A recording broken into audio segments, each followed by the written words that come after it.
อกชูพ้นทางมนทินทำลังรินฉโลมหาใดเปรียบปานดับทุกข์ดับโศกรู้ตื่นเบิกบานปาฏิหาริย์แห่งการรู้แจ้งเป็นดังของขวัญฝากโลกเอาไว้สงบภายในวันทางสายกลางที่มืดก็เห็นกลายเป็นสว่างที่ทุกข์ก็จางด้วยแสงธรรมนำพาแบ่งปันความรักให้โลกสดใสแบ่งปันลมหายใจแห่งสันติภาพคือทางแห่งปัญญามันค่าสู่นิพพานคือรู้ตื่นเบิกบานเหนือการเวลา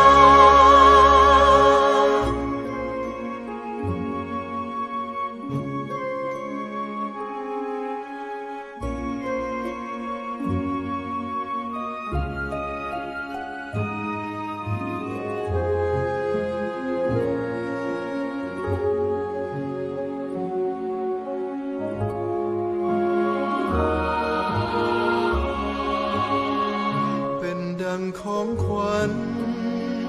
ฝากโลกเอาไว้สงบภายในวันทางสายกลางที่มืดก็เห็นกลายเป็นสว่างโอ้แห่งธรรมแผ่เงาร่มงามตระหง่านวันแห่งการอุบัติแสงธรรมเจิดฟ้ามหาบุรุษพุทธศาสดาเปิดดวงตาเห็นแจ้งจากกรวาลบัวเบ่งบานดอกชูพ้นทางมนทินทำลังรินฉโลมหาใดเปรียบปานดับทุกข์ดับโศกรู้ตื่นเบิกบานปาฏิหาริย์แห่งการรู้แจ้งเป็นดังของขวัญฝากโลกเอาไว้สงบภายในวันทางสายกลางที่มืดก็เห็นกลายเป็นสว่างที่ทุกข์ก็จางด้วยแสงธรรมนำพาแบ่งปันความรักให้โลกสดใสแบ่งปันลมหายใจแห่งสันติภาพคือทางแห่งปัญญามันค่าสู่นิพพานคือรู้ตื่นเบิกบานเหนือการเวลา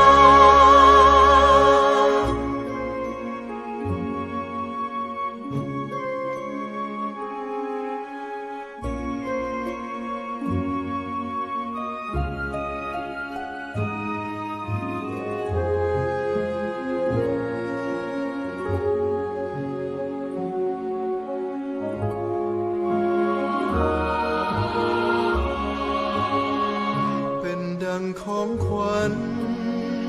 ฝากโลกเอาไว้สงบภายในวันทางสายกลางที่มืดก็เห็นกลายเป็นสว่างโอ้แห่งธรรมแผ่เงาร่มงามตระหง่านวันแห่งการอุบัติแสงธรรมเจิดฟ้ามหาบุรุษพุทธศาสดาเปิดดวงตาเห็นแจ้งจากกรวา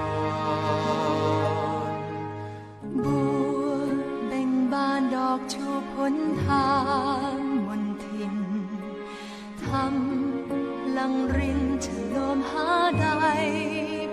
บาง ดับทุกข์ดับโศกรู้ตื่นเบิกบานปาฏิหาริย์แห่งการรู้แจ้งเป็นดังของขวัญฝากโลกเอาไว้ สงบภายในบนทางสายกลางที่มืดก็เห็นกลายเป็นสว่างที่ทุกข์ก็จางด้วยแสงธรรมนำทางแบ่งปันความรักให้โลกสดใสแบ่งปันลมหายใจแห่งสันติภาพคือทางแห่งปัญญามันค่าสู่นิพพานคือรู้ตื่นเบิกบานเหนือกาลเวลา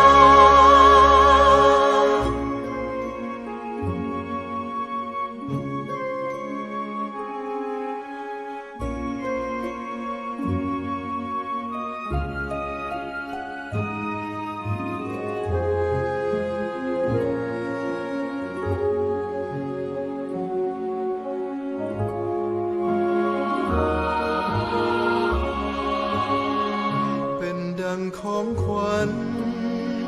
ฝากโลกเอาไว้ สงบภายในบนทางสายกลางที่มืดก็เห็นกลายเป็นสว่าง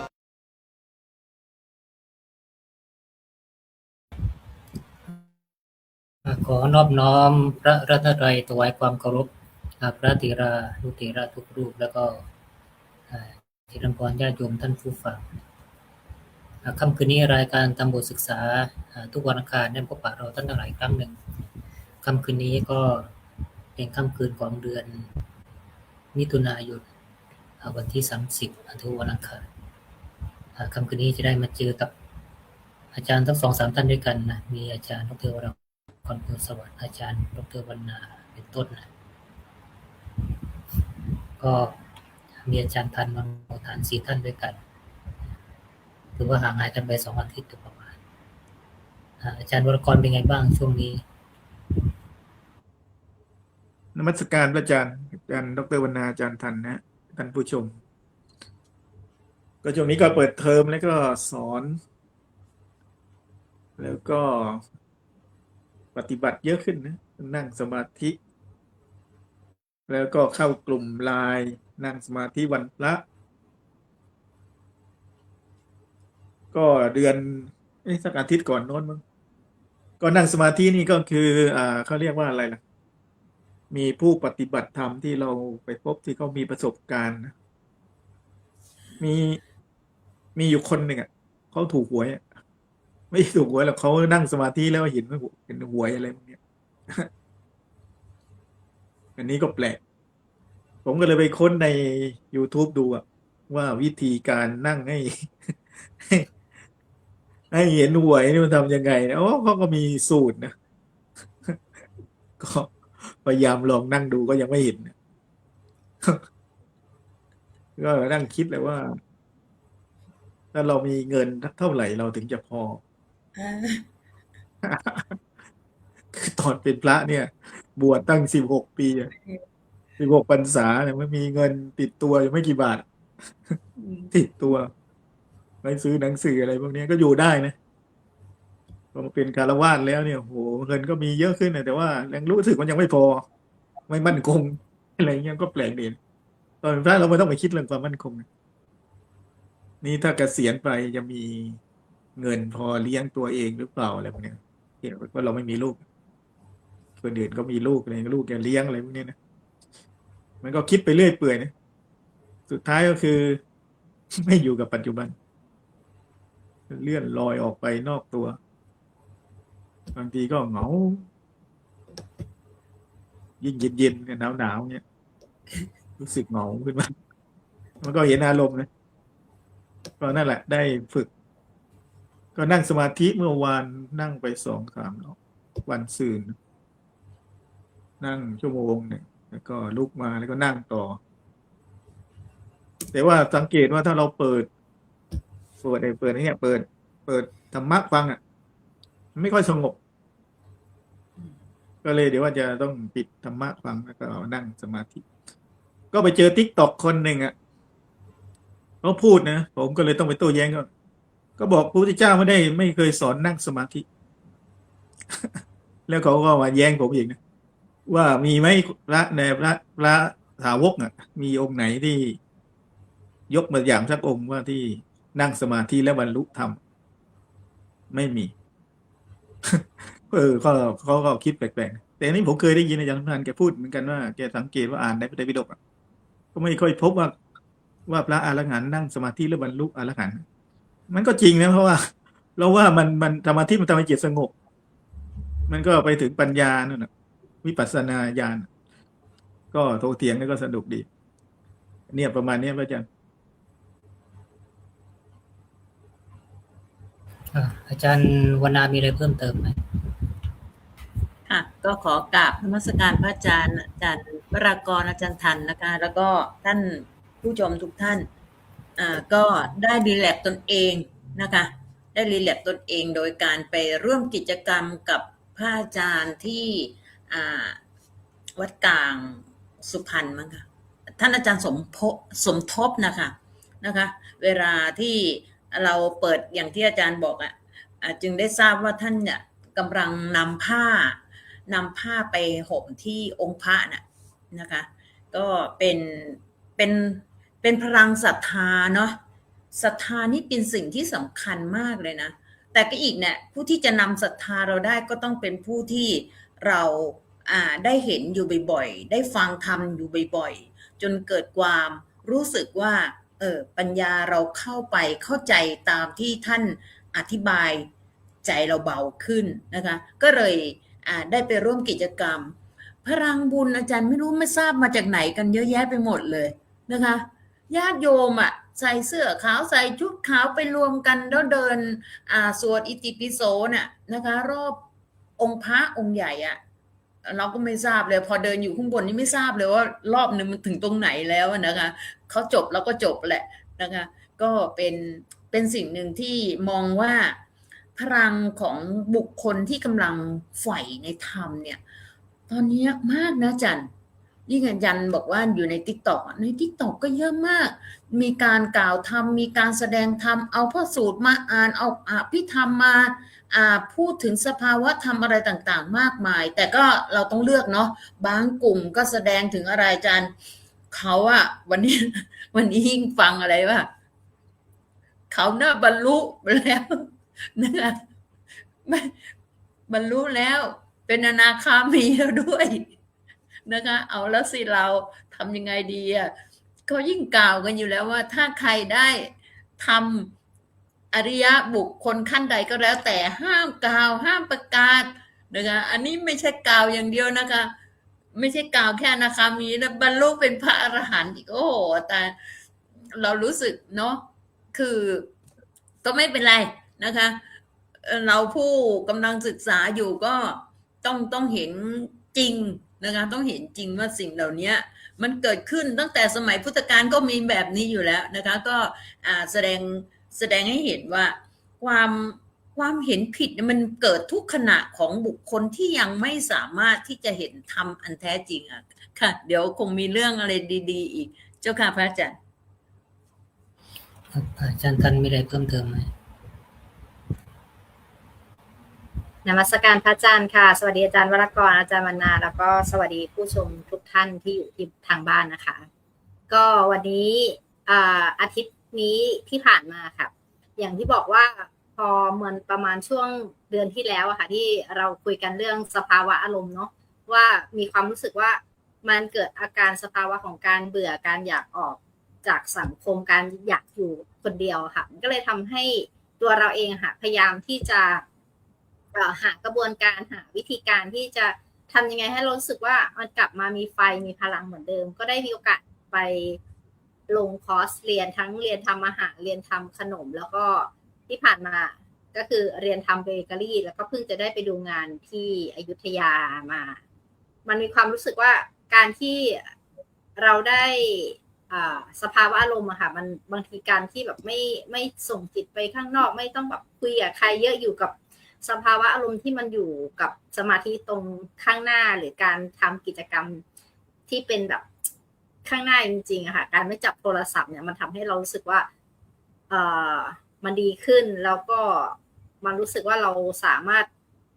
จัดกระบวนการหรือว่าอยู่ต่อหน้ากับกิจกรรม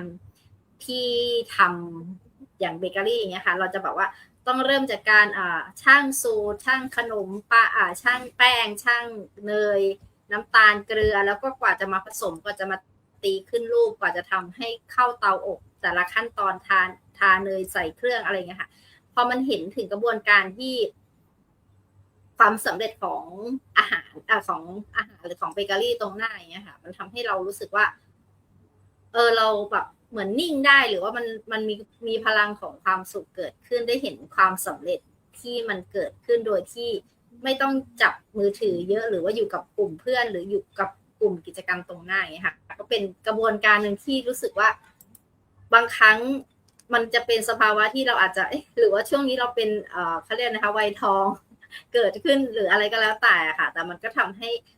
ห้เรารู้สึกว่าการไม่ได้อยู่กับตัวเองมากเกินไปหรือว่าการไม่ส่งจิตออกไปสู่สภาวะอารมณ์ข้างนอกมากเกินไปก็ช่วยเยียวยา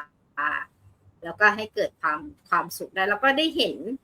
ช่วงนี้ก็คือมันมีสภาวะของเขาเรียกอะไรคะ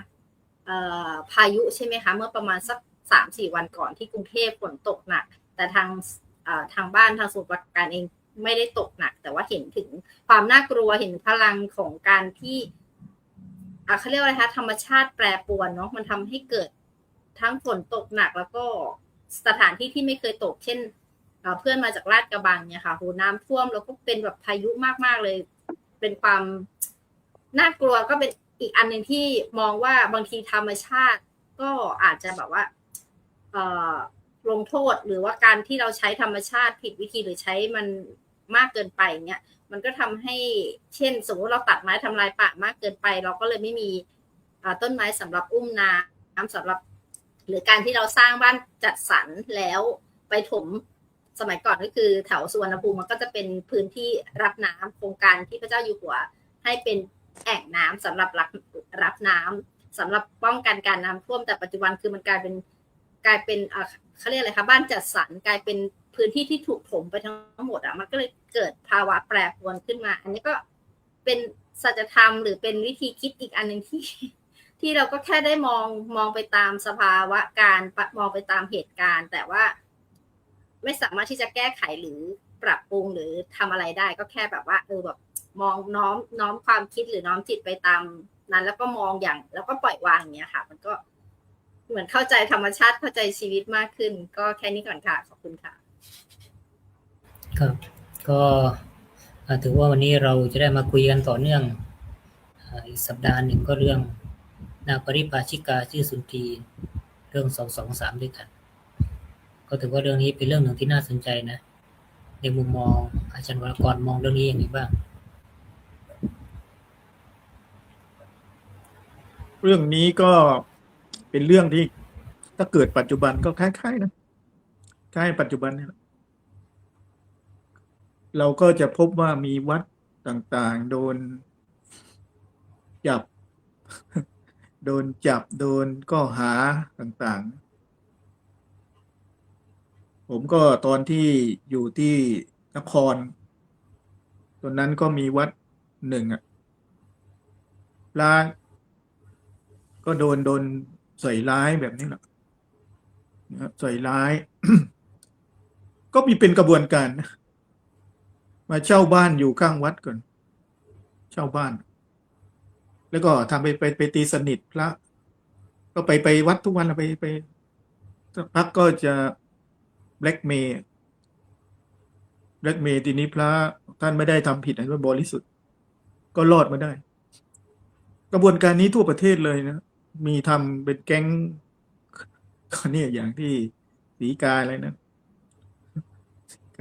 นี่ถ้าเราพระผิดด้วยก็ไปกันทั้ง2 คนเรื่องนี้พระพุทธเจ้าก็โดนไม่น่าเชื่อนะพระเจ้าโดนมาก่อนพระสงฆ์เราก็ ก็ไม่รอดเหมือนกัน ก็เนี่ยผมก็มานั่งอ่านแล้วก็รู้สึก ทีนี้ผมก็ไปฟังต้นฉบับนะว่า เวลาเขาเรียบเรียงเรื่องราวว่าพระพุทธเจ้าโดนใส่ร้ายแบบเนี้ย ซึ่งมันเรียนเหตุการณ์ที่รุนแรงมากเลยนะ เออเราอ่านว่าในการเรียบเรียงอ่ะ มีอารมณ์โกรธอยู่บ้างไหมในถ้อยคำมีคำประณามหรือเขาเรียกว่าอะไรล่ะเกิดอารมณ์ที่ไม่พอใจอยู่ในนั้น แล้วก็ประณามฝั่งที่ทำร้ายมาใส่ร้ายพระพุทธเจ้าเนี่ยมีถ้อยคำที่เต็มไปด้วยอารมณ์บ้างไหมอะไรเงี้ย ก็ปรากฏว่าไม่เจอ มันเป็นแค่เล่าเรื่องแบบจิตบริสุทธิ์น่ะเล่าว่ามันเกิดเหตุการณ์นี้อย่างนี้อย่างนี้อย่างนี้ ไม่มีเลยที่ประณามใส่ร้ายว่านั่นเงี้ยนะ ก็นี่แหละผมเลยเชื่อมั่นอย่างหนึ่งว่าพระไตรปิฎกเนี่ย พระอรหันต์บันทึกถึงไม่เป็นอรหันต์ก็ต้องจิตบริสุทธิ์นะฮะทีนี้ถ้าเราดูว่าเหตุการณ์พระพุทธเจ้าโดนใส่ร้ายแล้วมีคนถูกฆ่ามาวางไว้ข้างใกล้ๆกุฏิใช่ไหมแล้วใส่ร้ายพระพุทธเจ้า แล้ว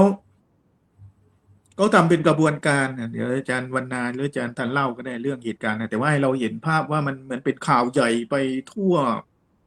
ว่าพระสากยบุตรเนี่ย สมณสักยบุตรเนี่ยรวมทั้งพระพุทธเจ้าด้วยเนี่ย ได้ฆ่าผู้หญิงข่มขืนฆ่า แล้วหมกศพไว้อะไรเงี้ยนะ แล้วมาพบศพที่ในใกล้ๆกับที่กุฏิพระเจ้าด้วย ซึ่งเป็นที่ทิ้งดอกไม้ ในหลุมให้พวกนักเลงที่เขาจ้างมาทำไว้ ผมอ่านผมฟังแล้วโอ้โห ทีนี้พระพุทธเจ้าเนี่ย ท่านวางท่าทียังไงนะท่านก็สงบ แต่ที่น่าสนใจก็คือ พระราชาพระเจ้าปเสนิโกศลเนี่ยพวกนี้ไปฟ้องพระเจ้าปเสนิโกศลเนี่ยเราก็รู้อยู่แล้วว่าท่านสนิทกับพระพุทธเจ้ามากใช่ไหม ทีนี้พวกอริปชกต่างศาสนาเนี่ยต่างลัทธิเนี่ยที่เขามุ่งร้ายใส่ร้ายพระพุทธเจ้าเนี่ย ถึงขั้นฆ่าคนมายัดเยียดเนี่ยวางแผนกันเนี่ยนี่พระเจ้าปเสนิโกศลเนี่ย ท่านก็บอกว่าไปเลย ไปโพธนาเลยเนี่ย ให้ไปโพธนา ว่าเนี่ย พวกพระสมณสักยบุตรเนี่ยฆ่าคนฆ่าผู้หญิงที่มาที่เพื่อปกป้องอะไรเงี้ย โอ้คนก็เชื่อ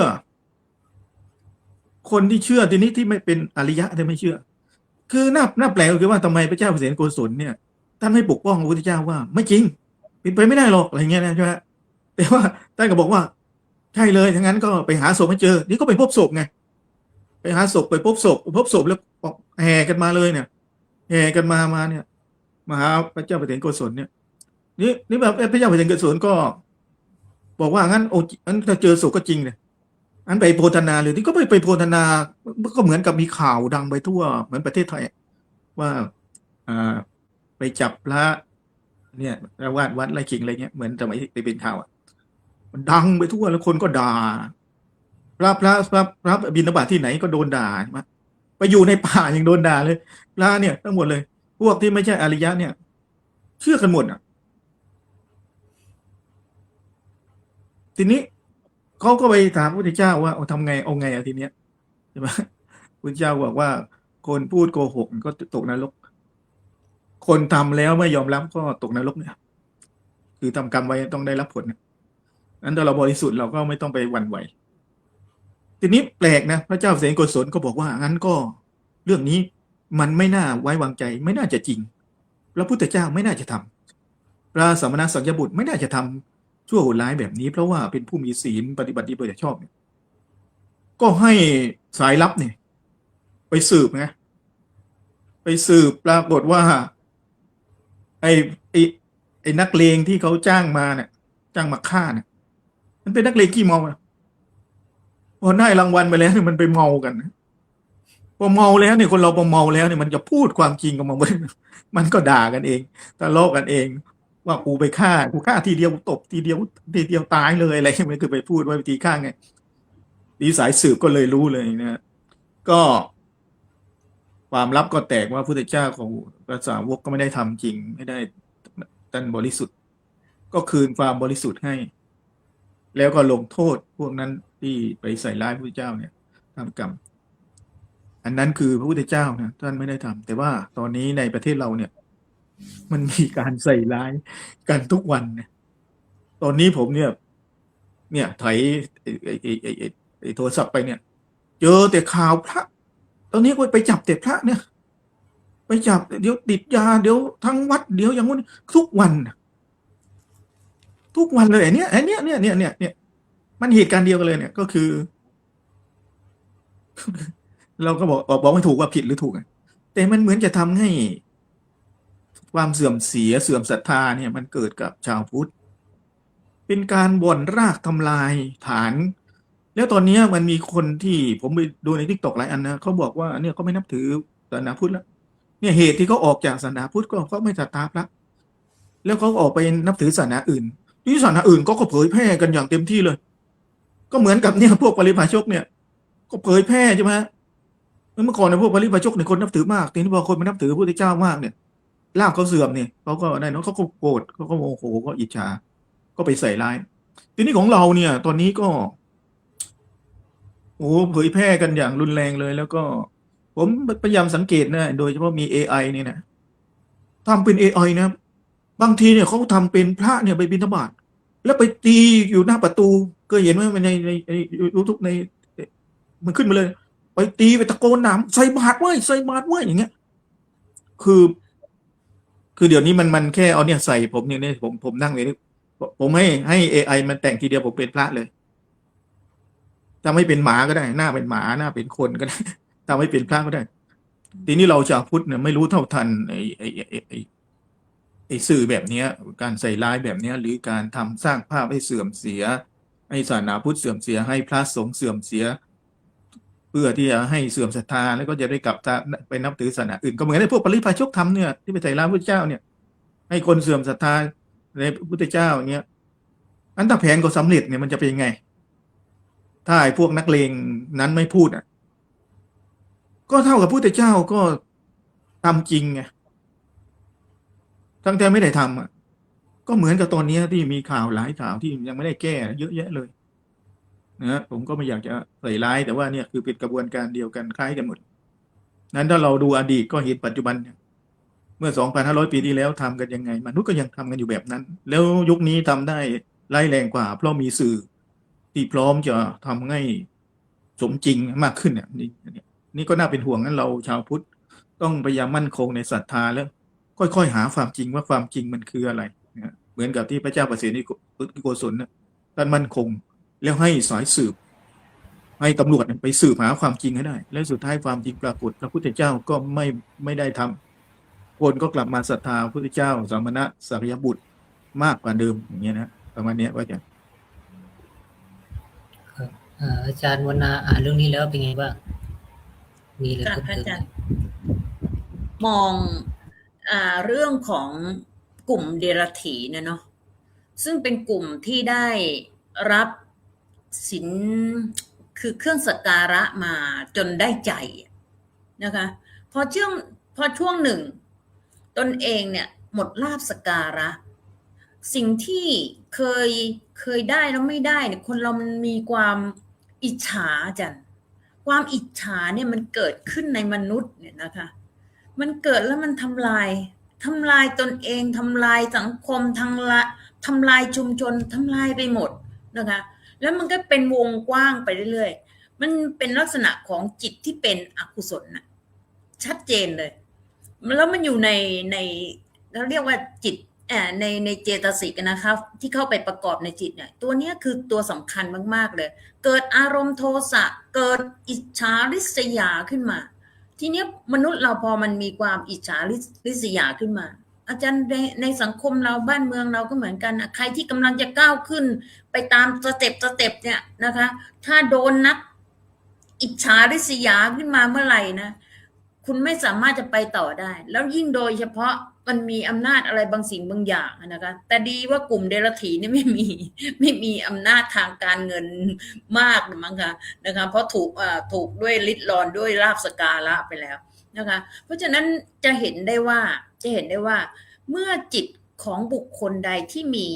คำว่าอิจฉาริษยาเข้ามาโทสะมันจะแรงมาก นะคะจึงเกิดการฆ่าจ้างวานฆ่าเรื่องนี้มันเกิดขึ้นมาเรื่องจ้างวานฆ่าเนี่ยมีมาเยอะนึกถึงใครรู้ป่ะหมอพิสุทธิ์ที่ฆ่าภรรยาสาวที่ชื่ออะไรนะคะที่ถูกฆ่าหมกไปโอ้โหเป็นเรื่องเป็นราวเป็นข่าวเพราะว่าอะไรโทสะอันนี้ไม่ได้อิจฉานะแต่เกิดโทสะเพราะอะไรไป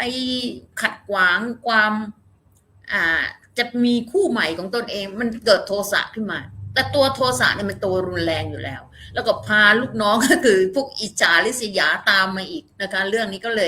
ลยทำให้เกิดเรื่องราวเดี๋ยวให้อาจารย์ทันเล่าเรื่องยาวเลยดีกว่านะคะพอเรื่องเนี้ยสร้างให้กลุ่มของเดรัจฉีก็เราก็ทราบอยู่แล้วว่าเป็นกลุ่มที่ไม่ได้นับถือศาสนาพุทธหรอกแต่เขามีความเชื่อเรื่องของโชคชะตามนุษย์เขาไม่ได้เชื่อว่าการกระทำดีแต่เขาเชื่อว่าโชคแหมก็เราก็เคยแซวลูกนะคะแซวลูกก็บอกว่าเป็นไงเราไปเปลี่ยนชื่อแล้วเป็นไงโชคดีไหมเหมือนเดิมเพราะอะไรเพราะไม่ได้เปลี่ยนพฤติกรรมไม่ได้เปลี่ยนวิธีการที่จะสร้างสิ่งที่ดีให้ตนเองก้าวหน้าไงนะคะไปเชื่อเรื่องโชคไปเปลี่ยนตัวอักษรตัวนั้นเป็นการกินีตัวนี้ไม่เป็นสิ่งที่นำไปสู่การมีโชคมีชัยไม่ใช่นะเราก็จะบอกว่าเฟิร์สมันไม่ใช่นะเฟิร์สต้องอยู่ที่การกระทำของเฟิร์สเท่านั้นเราก็จะพูดอย่างนี้ใช่ไหมคะเพราะฉะนั้นกลุ่มเดรัจฉีเนี่ยก็จะพยายามสอนให้บุคคลเนี่ยในสังฆะของเขาในสังคมของเขาเนี่ยมีความเชื่อว่ามนุษย์มันอยู่ที่ดวง มันอยู่ที่ดวงนี่แบบนะคะมันอยู่ที่ดวงแต่จริงๆถ้าเราได้ศึกษาจริงๆในเรื่องของดวงเนี่ยอาจารย์ดวงคือถ้าเราไม่ผูกเรื่องดวงแต่เราเอาคำว่าดวงเนี่ยเป็นการกระทำดั้งเดิมมาแล้วเนี่ยเราจะเปลี่ยนคำพูดยังไงว่านี่แหละคือการกระทำแล้วการกระทำต่างๆเหล่านั้นน่ะส่งผลให้แต่อันนี้เขาจะใช้ความเชื่อไงอาจารย์นะคะแต่อย่างศาสนาพุทธเนี่ยเราเชื่อในเรื่องของการกระทำนะคะทำสิ่งใดแล้วต้องได้สิ่งนั้นทำดีทำชั่วอะไรอย่างเงี้ยชัดเจนแต่อันนี้ก็จะให้ใช้วิธีการเชื่อตามที่ครูอาจารย์หรือหมอดูที่ในที่เรากล่าวกันนะคะที่เรากล่าวกันว่าต้องใช้ของ1999อะไรอย่างเงี้ยเอาไปบูชาแล้วจะเกิดแบบนี้ต้องเช่าบูชาของแบบนี้จึงจะเกิดโชคลาภอันนี้เป็นลักษณะที่กลุ่มเดรัจฉีเนี่ยเป็นกลุ่มที่มันสืบทอดมาตั้งแต่ยุคโบราณแล้วนะคะแล้วก็กลุ่มนี้ก็เลยพาให้เกิดการฆ่ากันขึ้นมานะคะเดี๋ยวก็คงดูว่าแล้วปริภาชิกาที่เป็นนักบวชหญิงนะคะชื่อสุนทรีเนี่ยทำไมเข้าไปอยู่ในตรงนี้ด้วยเจ้าค่ะพระอาจารย์อาจารย์ท่านอ่านเรื่องนี้แล้วเป็นไงบ้างขอบคุณค่ะพระอาจารย์ขอบคุณอาจารย์วรรณาอาจารย์วรากรนะคะจริงๆเดี๋ยวขออย่างเรื่องที่เมื่อกี้พูดถึงเรื่องหมอดูเนาะในฐานะที่ท่านเองก็เป็นหมอดูเป็นนักโหราศาสตร์แล้วก็มีความเป็นหมอดูเป็นนักโหราศาสตร์สมัยใหม่ที่ทำไมเราถึงต้องเรียนพระพุทธศาสนาค่ะเพราะว่าเนื่องจากว่าพอความเป็นหมอดูในยุคปัจจุบันของเราถ้าเราใช้อย่างที่บอกค่ะแค่ความเชื่อโดยไม่มีปัญญาไม่มีสติปุ๊บค่ะมันก็จะกลายเป็นความเชื่อที่ออกนอกลู่นอกทางนะเพราะฉะนั้นการที่เราเป็นทั้งหมอดูด้วยแล้วก็เป็นทั้งนับถือพระพุทธศาสนาด้วยค่ะเพราะฉะนั้นในปัจจุบันเนี่ยถ้าใครที่เป็นหมอดูก็ควรที่จะคือยึดหลักคำของพระพุทธเจ้าแล้วก็นำหลักธรรมนั้นนะคะมาประยุกต์ใช้ในการที่จะเป็นหมอดูหรือเป็นนักโหราศาสตร์รุ่นใหม่ที่เราจะไม่ใช่แค่ใช้ความเชื่ออย่างงมงายเข้าไปบอกกับทุกคนเพราะฉะนั้นเราจะใช้ทางเรื่องของการบอกโดยใช้เหมือนอิงแนววิทยาศาสตร์ด้วยและอิงแนวของพระพุทธศาสนาด้วยให้ความการดูดวงหรือการใช้หลักนั้นนะคะเป็นไปแนวทางที่ถูกต้องตามหลักพระพุทธศาสนาก็ยังมีหมอดูที่เชื่อแล้วก็ใช้ในเรื่องของความถูกต้องอีกหลายๆท่านก็เพราะฉะนั้นอยากให้ วิเคราะห์แล้วก็ใช้วิจารณญาณในการที่จะดูแล้วก็เชื่ออย่างถูกต้องแล้วกันนะคะแล้วก็เดี๋ยวเรามาเข้าเรื่องของนางปริภาชิกาชื่อสุนทรีค่ะตอนที่223ค่ะในเรื่องนี้ค่ะเราก็บอกอยู่แล้วว่าพวกเตียรถีอะค่ะคิดตัดลาภสักการะของพระพุทธศาสนาของพระพุทธเจ้าด้วยความที่เหมือนเมื่อกี้เราได้ยินคำว่าริษยาได้ยินคำว่าความเหมือนกับว่าการที่เราทำดีแล้วมันก็อาจจะไปไม่ถูกจริตกับใครบางคนเพราะฉะนั้นการที่พระพุทธเจ้าอะค่ะใช้หลักธรรมใช้ความเก่งใช้ความเป็นผู้รู้ใช้ความเป็นครูที่สามารถที่จะถ่ายทอดแล้วมีคนเชื่อถือมีคนศรัทธามีคนให้ความเคารพบูชาอย่างมากมายเพราะฉะนั้นคนน่ะก็จะเข้าไปหาพระพุทธเจ้าด้วยความเป็นด้วยความที่ท่านเป็นผู้ให้อย่างแท้จริงอย่างที่เราทราบแต่พอปริพาชกเนี่ยค่ะเป็นนอกศาสนาเป็นอีกศาสนาหนึ่งที่ไม่ได้อยู่ในพระพุทธศาสนาเพราะฉะนั้นพอเขาเห็นว่าพระพุทธเจ้าอ่ะดีกว่าเก่งกว่ามีคนศรัทธามากกว่าเอาทรัพย์เอาของไปประเคนหรือว่าเอาเรียกว่าไปหาพระพุทธเจ้ามากกว่าค่ะก็เกิดความอิจฉาริษยาเนาะว่าแบบรู้สึกว่าเฮ้ยทำไมใครไม่เห็นเราอยู่ในสายตาเลยก็หมายถึงปริพาชกไม่เห็นคนอื่นๆเริ่มไม่เห็นปริพาชกอยู่ในสายตาเลยก็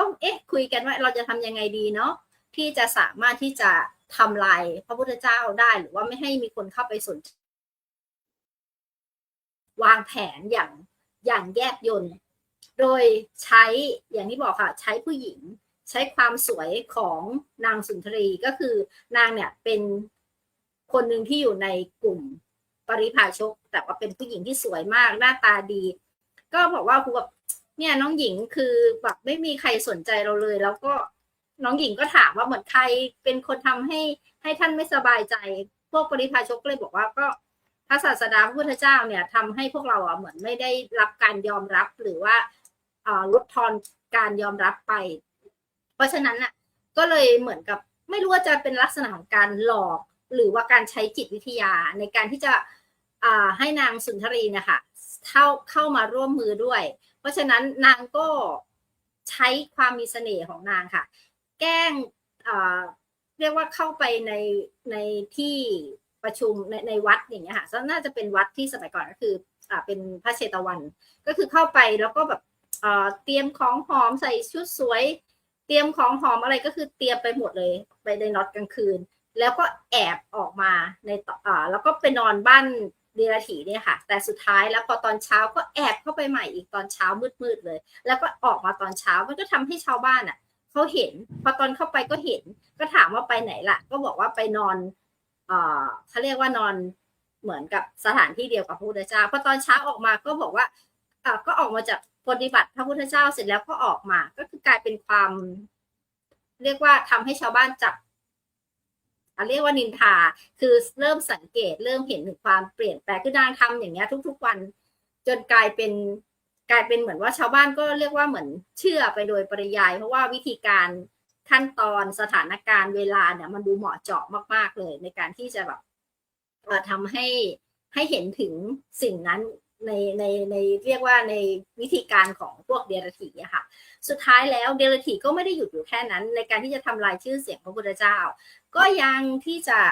ในเมื่อสามารถที่จะทำเรื่องนี้ให้คนเริ่มเชื่อแล้วแต่มันยังไม่100%พวกภิกษุก็เลยพวกเดรัจฉีก็เลยไปจ้างพวกขี้เหล้าพวกนักเลงที่อยู่แถวนั้นเรียกว่าพอไปจ้างมาแล้วก็ให้ฆ่านางสุนทรีแล้วก็ที่สำคัญนอกจากการสั่งฆ่าแล้วก็ยังจะแจ้งด้วยว่าให้เอาศพไปทิ้งอยู่ระหว่างในวัดระหว่างที่พระพุทธเจ้าพักอย่างเงี้ยค่ะแล้วก็แบบไปโวยวายกับคนอื่นแล้วก็ไปแจ้งทูลพระราชาด้วยว่าเฮ้ยแบบนางหายไปจากบ้านเนี่ยแล้วแบบครั้งสุดท้ายนางอยู่ที่ในวัดทุกคนก็พระราชาก็เลยเหมือนกับว่าอนุญาตให้เข้าไปค้นพอไปค้นศพก็เจอศพแล้วก็เอามาแจ้งพระราชาทำให้พระราชาเนี่ยค่ะก็บอกว่างั้นก็ให้เหมือนเขาก็เหมือนยกศพไปประจานอะไรเงี้ยว่าเนี่ยเป็นเพราะเกิดขึ้นจากที่แบบพระพุทธเจ้าจะปิดความลับที่ไม่ให้ใครรู้ว่า มีอะไรกับนางหรือเปล่าหรืออะไรเงี้ยก็เลยฆ่านางเสียมันไม่ได้จบแค่นั้นเนาะเพราะว่าสุดท้ายแล้วพอหลังจากที่ไปประจานแล้วก็พระราชาก็รับทราบแล้วอ่ะสุดท้ายก็เหมือนกับว่าพวกนี้ก็พวกเขาเรียกอะไรพวกที่เป็นพวกคนที่ฆ่านะคะพวกนักเลงเนี่ยที่ฆ่าเนี่ยก็แบบมีความสุขเนาะได้เงินมาแล้วก็ไปกินเหล้าเมายากันแต่ด้วยความที่พระราชาเองอะค่ะเป็นคนหนึ่งที่ถือว่ามีโยโสมนสิการก็คือว่าไม่เชื่อว่าสิ่งเนี้ยจะเกิดขึ้นจริงเพราะว่าเนื่องจากว่าพระราชาท่านทรงพระราชาเนี่ยมีความสนิทสนมกับพระพุทธเจ้าแล้วเชื่อมั่นในคุณค่าและคุณงามความดีของพระพุทธเจ้ามากค่ะก็เลยกลายเป็นว่ามันรู้สึกว่าไม่น่าใช่แต่ว่าก็ตามน้ำไปก่อนเนาะประมาณว่าตามน้ำไปก่อนก็โอเคแหละทำตามนั้นไปสุดท้ายค่ะก็สั่งให้อมาตย์หรือสั่งให้สายสืบหรือตำรวจในสมัยนี้ของเราเนี่ยค่ะเข้าไปตามสืบหาข้อมูลก็แฝงตัวเข้าไปในเหมือนกับในตามหมู่บ้านตามประชาชนอย่างเงี้ยก็ไปเจอค่ะว่าพวกนักเลงเนี่ยค่ะกินเหล้ากันอยู่แล้วก็เอาเหล้าก็เหมือนกับว่าด้วยความที่กินเหล้าเมาเนาะสติสัมปชัญญะขาดไปมีการที่จะแบบเขาเรียกว่าขิงกันนิดนึงใช้ภาษาศัพท์สมัยใหม่คือหมายความว่ามีการพูดว่าเหมือนว่าเนี่ยเป็นเพราะว่าเหมือนพวกแกฆ่านะอะไรเงี้ยก็คือแบบพูดกันไปพูดกันมาคนที่เป็นคนที่เข้าไปฟังหรือว่าตำรวจหรือว่าคนที่เข้าไปสืบหาเนี่ยก็ได้ยินแล้วว่าเนี่ยพวกนักเลงเนี่ยเป็นคนเขาเรียกว่าพูดออกมาเองหรือว่าเป็นคนกล่าวคำพูดออกมาเองว่าตัวเองเป็นคนฆ่าก็เลยจับพวกนักเลงเนี่ยค่ะเข้าไปกราบไปให้พระราชาที่เรียกว่าติดต่อสอบถามว่ามันเกิดอะไรขึ้นทำไมถึงฆ่าพวกนักเลงก็เลยต้องบอกว่าที่ต้องฆ่านางเนี่ยเพราะว่าเกิดจากการที่ได้รับคำสั่งได้รับการจ้างจากเดรัจฉีให้มาฆ่านางสุนทรีการฆ่าเนี้ยก็คือเพื่อให้พระพุทธเจ้าเสียหายเพราะฉะนั้นพระราชาเองก็เลยไปเรียกเดรัจฉีมาแล้วก็ถามว่าสิ่งที่เกิดขึ้นกับที่นักเลงเล่าเนี่ยมันจริงไหมเธอไปสั่งฆ่าใช่ไหมเพราะอะไรก็พวกเดรัจฉีก็เลยต้องยอมจำนนด้วยหลักฐานแล้วก็ยอมรับว่าเป็นคนสั่งฆ่านางจริงๆด้วยความรู้สึกว่าตัวเองเสื่อมตัวเองไม่มีคนศรัทธาอย่างเงี้ยค่ะเพราะฉะนั้นพระราชาก็เลยบอกให้พวกเดรัจฉีเนี่ยให้ไปเป่าประกาศตามทางเดินเลยจุดเดิมที่เคยไปเป่าประกาศว่าพระพุทธเจ้าเป็นคนทำเนี่ยก็ให้ไปเป่าประกาศใหม่เหมือนเดิมว่าสิ่งที่ทำพระพุทธเจ้าไม่ได้ทำเป็นผู้บริสุทธิ์ที่แท้จริงแล้วก็บอกด้วยว่าพวกเดรัจฉีเองเป็นผู้ทำให้เกิดขึ้นอันนี้ค่ะมันก็จะแบบเป็นสิ่งที่จริงๆพระพุทธเจ้าเนี่ยมีพวกพระสงฆ์นะคะเข้าไปถามพระพุทธเจ้าแล้วว่าเนี่ยมันเกิดเรื่องราวอย่างเงี้ยแล้วมันจะทำยังไงมันทำให้พวกเราเสียชื่อเสียงพระพุทธเจ้าก็เลยบอกว่าเดี๋ยวรออีก7 วันเรื่องราวเหล่านี้จะปรากฏความจริงชัดที่เกิดขึ้นพระพุทธเจ้าใช้สติใช้ปัญญาแล้วก็ใช้การนิ่งค่ะในการตอบโต้ปัญหาที่เกิดขึ้นไม่มีการโวยวายไม่มีการทำให้เสียรูปคดีก็คือนิ่งแล้วใช้รอเวลาให้ทุกอย่างมันเกิดขึ้นเป็นสิ่งที่อย่างที่เราบอกว่ามันคือความเก่งของพระพุทธเจ้าอย่างมากเลยที่สามารถที่จะนิ่งใช้สติปัญญาสยบปัญหาทุกๆอย่างได้ค่ะก็เรื่องราวก็จะเป็นประมาณนี้ก่อนค่ะขอบคุณค่ะ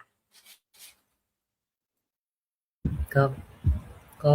เรื่องนี้เป็นเรื่องหนึ่งน่าสนใจนะสะท้อนหลายๆเรื่องด้วยกันอย่างน้อยก็คือการสร้างข่าวลือให้เกิดขึ้นนะตรงนี้เราเห็นได้กรณีของพวกเดรัจฉีพยายามที่จะสร้างข่าวลือให้คนเชื่อนะตรงนี้น่าสนใจมากวิธีการเงื่อนไขกันว่ากลอุบายวิธีให้คนเชื่อได้นะและสุดท้ายก็มีบุคคลที่เชื่อไปด้วยแต่สุดท้ายก็แสดงเห็นว่าความจริงก็คือความจริงนะอันนี้เราเห็นก็จริงว่าปรากฏการณ์การสร้างข่าวปลอมหรือว่าการสร้างเหตุใส่ร้ายก็น่าสนใจเหมือนกันโดยเฉพาะที่เราอยู่ในยุคของโซเชียลมีเดียเราเห็นถึงปรากฏการณ์มากมายเหมือนกันว่าบางครั้งเราก็ทำเฟกนิวให้เห็นนะบุคคลสำคัญต่างๆเราก็ใช้เครื่องมือโดยเฉพาะเครื่องมือ AI เนี่ยเข้ามาสร้างข่าวลือแล้วก็สร้างข่าวปลอมขึ้นมาที่เราเห็นได้อย่างชัดเจนเหมือนกันนะในโลกยุคปัจจุบันของเราและกลอุบายของเดรัจฉีน่าสนใจมากนะคือว่าพยายามที่จะสร้างให้คนคิดไปเอง ตรงนี้ถือว่าสำคัญมากเลยนะมีกลอุบายวิธีกล่าวได้ว่าเป็นกลอุบายวิธีที่เยี่ยมยนต์นะคือสร้างเหตุให้คนคิดเองได้เนี่ยแล้วค่อยพูดหรือว่าใส่เลยลงไปได้เนี่ยถือว่าน่าสนใจมากนะกรณีของเดลทีนี่ถือว่าเป็นกลอุบายวิธีที่น่าสนใจมากครับแน่นอนว่ากลอุบายวิธีต้องการมาซึ่งรับสักการะชื่อเสียงอะไรต่างๆเขาว่าอีกเรื่องนึงทีนี้ถ้าเราชวนกันคุยในเรื่องปรากฏการณ์สังคมปัจจุบันก็แล้วกันว่ากรณีการสร้างข่าวลือปล่อยข่าวลือนี่เราควรมีเครื่องมือยังไงในการที่จะพิจารณาได้นะตรงนี้ก็ถือว่าสำคัญมากเลยนะในยุคที่โซเชียลมีเดียมันเข้าถึงทุกคนแล้วก็เครื่องมือ AI นี่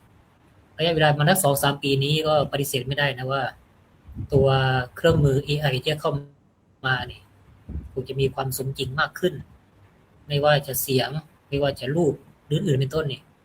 ต่อไปถ้าเราไม่ระมัดระวังหรือว่าไม่พิจารณาให้ดีก็แน่นอนว่าข่าวปลอมข่าวลือก็เข้ามากระทบทุกวงการแน่นอนนะที่มองของอาจารย์วรกรแล้วกันว่าเราควรมีเครื่องมือยังไงในการพิจารณาเรื่องเหล่านี้บ้างอันนี้ก็ยากนะยากที่เราจะป้องกันหรือระวังว่ามันจะยังไงเพราะว่าโดยธรรมชาติมนุษย์เนี่ยมันจะเชื่อง่ายอยู่แล้วแล้วยิ่งจะเป็นเรื่องพวกนี้เรื่องที่ว่าคนนั้นเป็นแบบนั้นคนนี้เป็นแบบนี้กูว่าแล้วต้องอย่างนั้นเห็นไหมยิ่งพระสงฆ์ถ้ามีชื่อมีเสียงขึ้นมาเนี่ยนะพอญาติโยมไปเข้าใกล้บ่อยๆก็เขาก็จะมีลูกไว้งั้นตอนนี้มีพระเกือบทุกองค์เนี่ยอย่างพระอาจารย์คึกฤทธิ์อย่างเงี้ยวัดนาป่าพงเนี่ยเราก็จะเห็นเลยก็จะมีการต่อสู้กันเราก็ไม่รู้ว่าใครถูกใครผิดหรือดีหรืออะไรพวกนี้นะมันจะต้องมีฝั่งตรงข้ามอยู่ตลอดเวลาละฝั่งที่ไม่เห็นด้วยก็เหมือนกับพวกปาริพาชกกับพวกที่มาใส่ร้ายพระพุทธเจ้าเนี่ยทีนี้ไอ้กลุ่มหนึ่งเขาอาจจะไม่ได้ใส่ร้ายก็ได้นะแต่เขาเห็นว่ามันไม่ใช่ไม่ถูกต้องในมุมมองเขาเนี่ยเขาก็จะต้องให้ข่าวหรือให้ข่าวก็จะต้องใส่ข้อมูลเข้ามา ทีนี้เราเนี่ยเป็นผู้ที่รับข่าวทีนี้เมื่อก่อนเนี่ยเราแค่ฟังมาไงว่ามีคนนั้นมาเล่าว่าวัดธรรมกายเป็นอย่างนี้สันติอโศกไม่ดีอย่างนั้นเดี๋ยวว่าวัดนั่นวัดนี่เป็นอย่างนั้นอย่างนี้สำนักนั้นสำนักนี้เป็นอย่างนั้นอย่างนี้ก็จะปล่อยข่าวก็ตั้งแต่สมัยก่อนละพระอาจารย์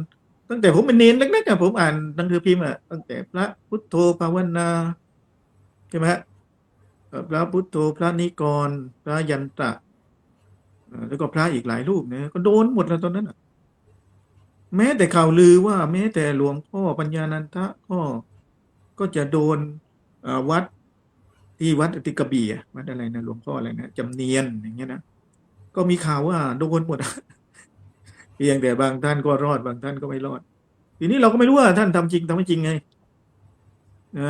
นี่ก็มันก็เป็นปัญหามากมายวัดธรรมกายอย่างเงี้ยก็มีข่าวตอนนี้ก็วัดนาป่าพงวัดนาป่าพงที่วุฒิวัจนะเนี่ยก็เท่าที่ฟังก็มีการต่อสู้กันด้วยหลักฐานนะเราก็พยายามอ่านข่าวซึ่งก็รอดมานานพอควรเราก็ไม่รู้ว่ารอดไปได้นานแค่ไหนใช่ไหมอันเนี้ยทีนี้พอเราเป็นแบบนี้เราจะรับข่าวไงผมก็เลยพยายามดูนะบางอันเนี่ยเขาไปทำคลิปถ่ายบางทีในรถไฟนะในรถไฟเลยแล้วก็จะมีพระสงฆ์นี่หกโยนเหมือนพระอาจารย์จตุรงค์เนี่ยแก่ๆนะ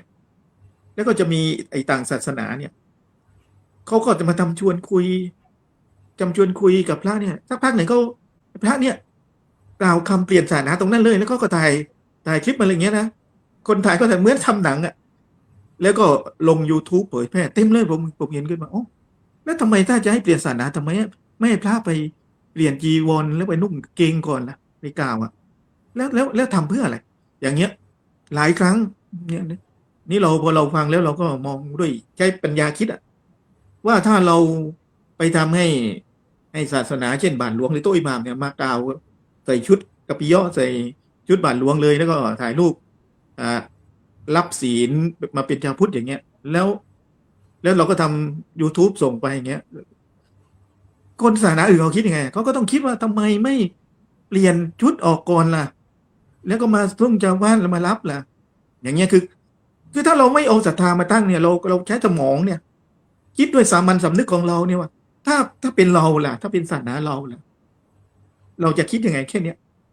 คิดโดยมนุษย์ธรรมดาเนี่ยคิดแบบเด็กๆนั้นอย่าเพิ่งเชื่อว่ามันคืออะไรนะครับนั้นไอการใส่ร้ายมันถึงแยบยลไงเหมือนกับที่ปริพาชกให้มาเดินก้าวเดินออกอะไรคนถามว่าไปไหนมาอ๋อไปนอนกับพระพุทธเจ้ามา แล้วก็เดินเข้าเดินออกไอเนี่ยเหมือนกันมันมีวิธีการที่จะทำกันแบบเนี้ยซึ่งผมก็ท้วงติงไปนะผมพิมพ์ไปเลยนะผมพิมพ์ไปเลยทำไมไม่ทำแบบนี้เพื่ออะไรทำไมไม่พระไปถอดจีวรแล้วก็นุ่งเกงไปรับศาสนาล่ะมันเร่งรีบอะไรขนาดนั้น อย่างเงี้ยผมก็ท้วงติงไปเลย ผมพิมพ์ไปเลย เขาจะโกรธหรือไม่โกรธไม่รู้อะแต่เราเห็นไม่ถูกต้องให้เราใช้สมองส่วนเนี้ย ส่วนมองที่มนุษย์คิดธรรมดานี่มันไม่น่าจะใช่ ก็เหมือนกับที่พระเจ้าประเสนิโกศลท่านก็มองว่าไม่น่าจะใช่นะเรื่องนี้ไม่น่าจะใช่ใช่ไหมแต่ท่านก็ให้สายสืบไปสืบจนพบความจริงนั้นเราเป็น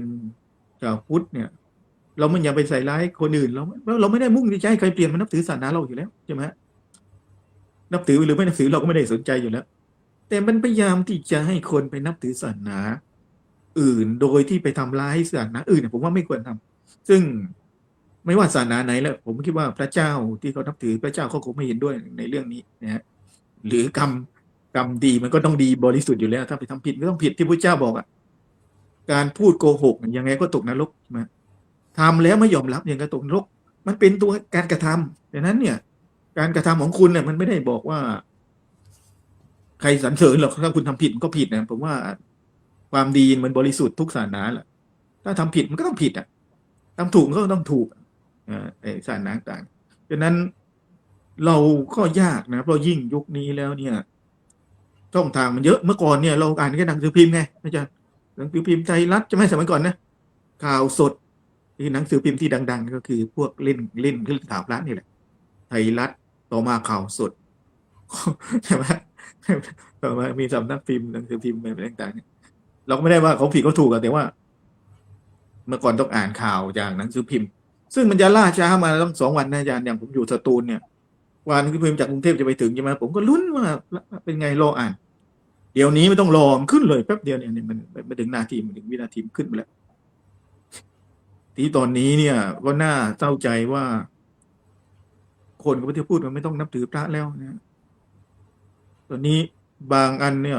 เจอวิทยากรเนี่ยบางโรงเรียนนะบอกว่าไม่เอาพระวิทยากรไม่เอาพระนี่มันไปขนาดนั้นเลยนะไม่เอาพระนะอย่างเงี้ย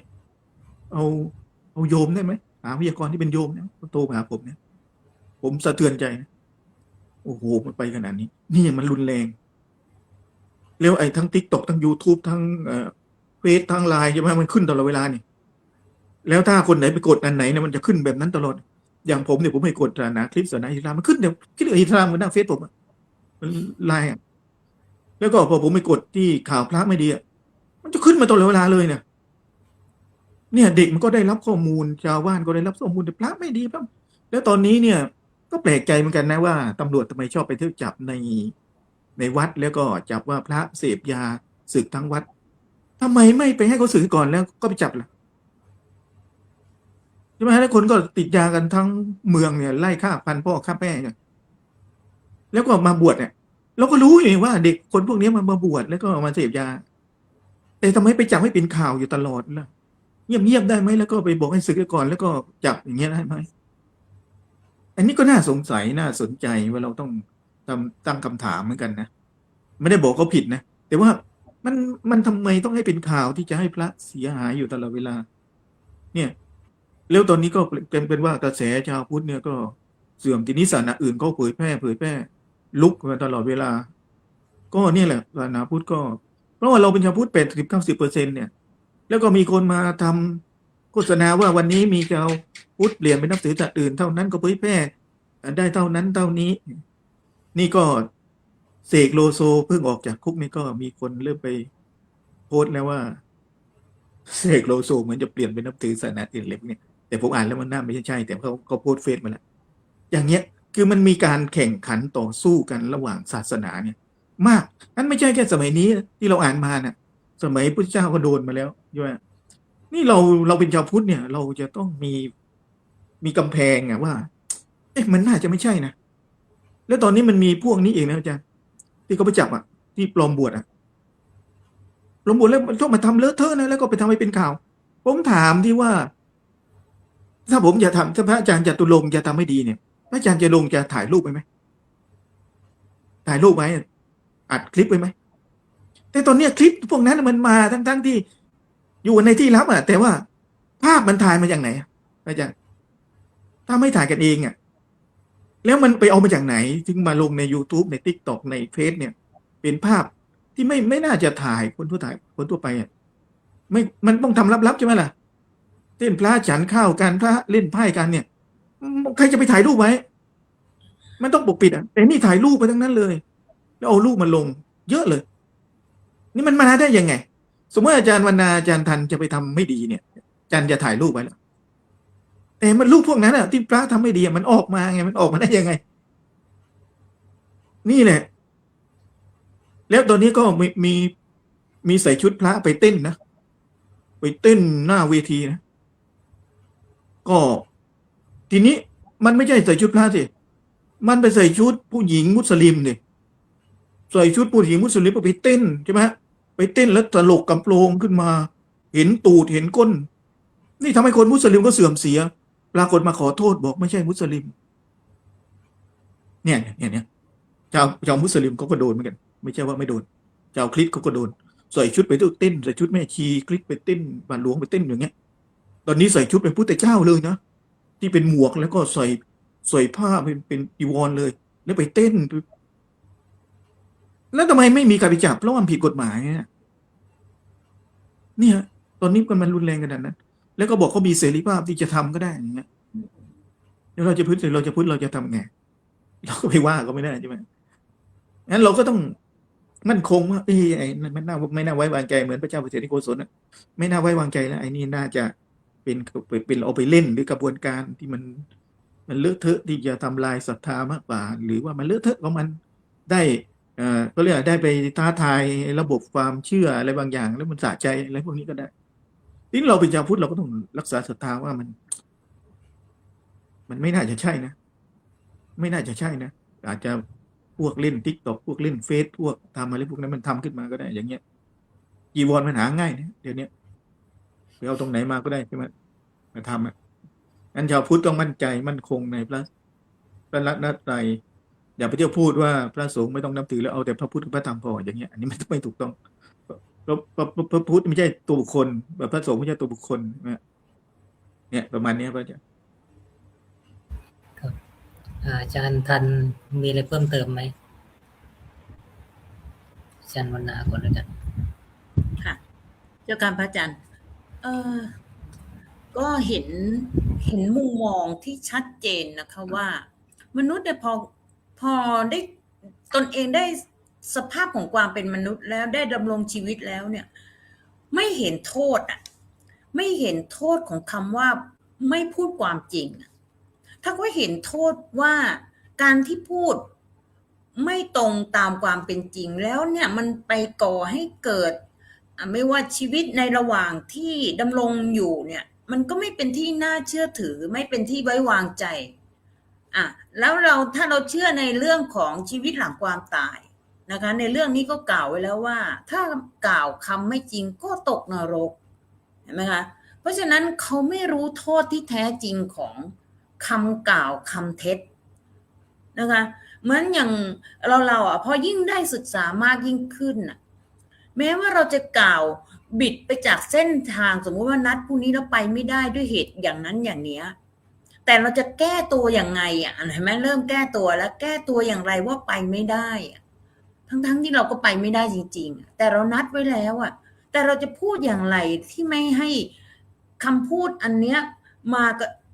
มีผลต่อเราด้วยมีผลต่อผู้อื่นด้วยซึ่งตรงนี้มันก็เป็นสิ่งหนึ่งที่เราก็ต้องพิจารณาแล้วล่ะแต่บุคคลที่ไม่เห็นโทษของการกล่าวแล้วทำให้ผู้อื่นเนี่ยได้รับผลกระทบอย่างรุนแรงเนี่ยนะคะซึ่งสิ่งเหล่านี้มันมีกล่าวอยู่แล้วว่าคุณไม่เป็นที่น่าเชื่อถือคุณไม่เป็นที่น่าเคารพคุณไม่เป็นที่ไว้วางใจคุณไปอยู่ที่ไหนก็บุคคลเหล่านี้จะเป็นผู้ที่ถูก เพิกเฉยไม่ได้ให้ความสำคัญคุณจะไม่มีความสำคัญเลยนะคะแล้วถ้าบุคคลเหล่านี้นะคะมันก็มีในเรื่องของวาจาอยู่แล้วใช่ไหมคะไม่พูดคำจริงไม่พูดเพ้อเจ้อไม่พูดส่อเสียดไม่พูดโกหกไม่พูดความจริงก็แล้วกันเพราะฉะนั้นบุคคลตรงนี้เขาต้องรู้ต้องรู้โทษจริงๆนะคะที่สำคัญที่สุดก็คือตายไปตกนรกนะอะไรอย่างเงี้ยนะคะตายไปตกนรกนะในเรื่องของสัจจะความจริงเป็นสิ่งที่ทุกคนจะต้องรักษาไว้การรักษาเป็นยังไงพอเราเห็นโทษแล้วเนี่ยเราศึกษาในพระธรรมคำสอนเราจะเห็นได้ว่ามนุษย์ต้องมีหิริโอตปะมีความละอายพวกนี้ไม่มีไม่มีเพราะเราเคยได้ยินใช่ไหมคะบุคคลเนี่ยเขาแบ่งออกเป็น5ประเภท1ประเภทที่เรียกว่าอันธพาลพวกนี้มีลักษณะที่แบบฉกฉวยโอกาสเนี่ยปัจจุบันเนี่ยมีผู้ที่ฉกฉวยโอกาสฉกฉวยหลอกล่อเห็นไหมหลอกล่อเพื่อให้ได้เงินมาเพื่อให้ได้ทรัพย์มาเพื่อเอาเปรียบคนอื่นพวกนี้เขาเรียกว่าอันธพาลใครอยู่ในกลุ่มนี้ก็ไปพิจารณาได้เลยฉกฉวยพยายามที่จะให้ตนนั้นได้มา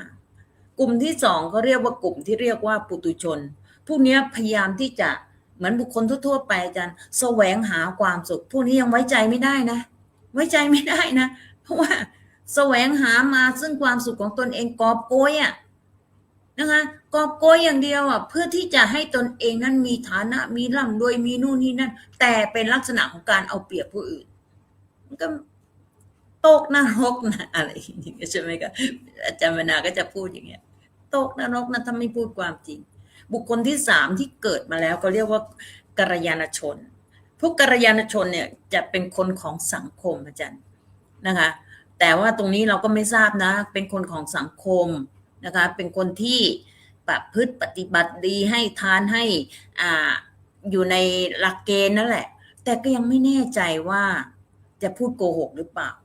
แม้ว่าเป็นกัลยาณชนแล้วนะไม่แน่ใจถ้ายังไม่มั่นคงในหลักธรรมคำสอนก็ไม่แน่ใจกลุ่มที่4เขาเรียกว่ากลุ่มที่เรียกว่าบัณฑิตนะคะก็ยังไม่แน่ใจอีกเหมือนกันบัณฑิตต้องรู้สัจธรรมความจริงต้องเห็นอย่างชัดเจนแม้ว่าจะเป็นผู้ที่อยู่ในศีลอยู่ในธรรมประพฤติตนเพื่อการออกจากทุกข์มั่นคงแค่ไหนนะคะใน4ประเภทนี้ก็ไปแล้วแต่บุคคลที่สำคัญที่สุดก็คืออริยชนในอริยชนเนี่ยที่เขาบอกว่าบุคคลเหล่านี้เพื่อการออกจากทุกข์อันนี้น่าจะเป็นบุคคลที่สำคัญที่สุดที่จะต้องพูดกล่าวคำสัตย์เท่านั้นอีก4ประเภทนั้นก็ยังไม่ค่อยแน่ใจเจ้าค่ะพระอาจารย์ครับอาจารย์ท่านมีอะไรเพิ่มเติมในช่วงท้ายครับค่ะพระอาจารย์ก็อย่างที่บอกว่าเรื่องนี้ค่ะก็คือเป็นเรียกว่าถือว่าเป็นของคดีของนางสุนทรีเนี่ยค่ะถือว่าเป็นการจัดฉากเป็นการเฟกนิวแล้วก็เป็นการปั่นกระแสในเหมือนกับในสมัยปัจจุบันเลยดีกว่าเนาะเพราะว่าเหมือนเป็นการดิสเครดิตฝั่งตรงข้ามทำให้พระพุทธเจ้าทำให้พระสงฆ์ในสมัยนั้นนะคะเสียหายเสียชื่อเสียง